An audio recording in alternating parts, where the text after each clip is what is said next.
If you can create something that is recognizable with a few lines, you know you've got something with a strong potential. You know, many companies, they start thinking about the product right away. They start thinking about technology right away. We start by looking at, you know, people that cycle. Why they cycle, what the type of experience they're seeking, and that leads us to think about products that kind of go in that direction. How can we do a better product? How can we do a more comfortable product? How can we do a more lighter product? But the real question is, how can we bring the future into today's products?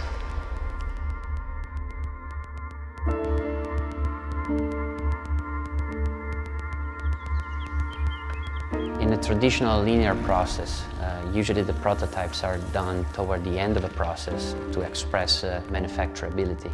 Instead, here the prototypes are a way of learning a little bit more and test our solutions.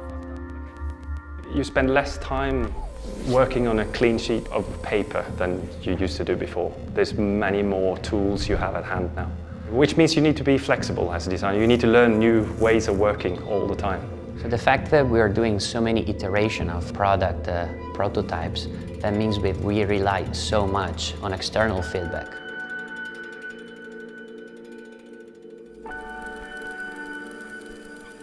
For a project like this, you have input from many different people. You have input from medical professionals, you have input from professional bicycle riders, you have the commercial side coming in with market trends.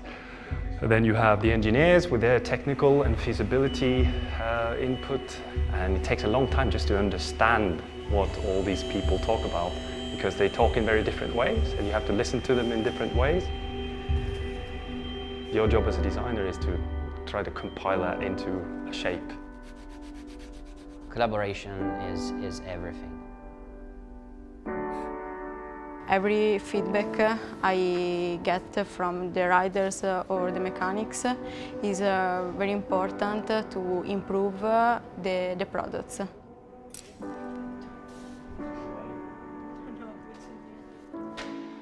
Technologies are not really the key. They become just a mean to get where we want to be. You're not going to listen to some pressure map on its own. How do you feel about how that saddle works? Because that's the thing I want to know. The goal of our community is, I would say, to make better product, but it's more than product. It's about delivering the right experience, an experience that, you know, cyclists can appreciate. The spirit behind this project is trying to bring everything and everyone together to the main goal, that is making cyclists' life better. The way we see it here is more a philosophy towards product development. That philosophy becomes a mindset, which basically is a creative problem solving. We are all cyclists. We are different kind of cyclists, and we brought all our experience in one table, and from there we start to innovate.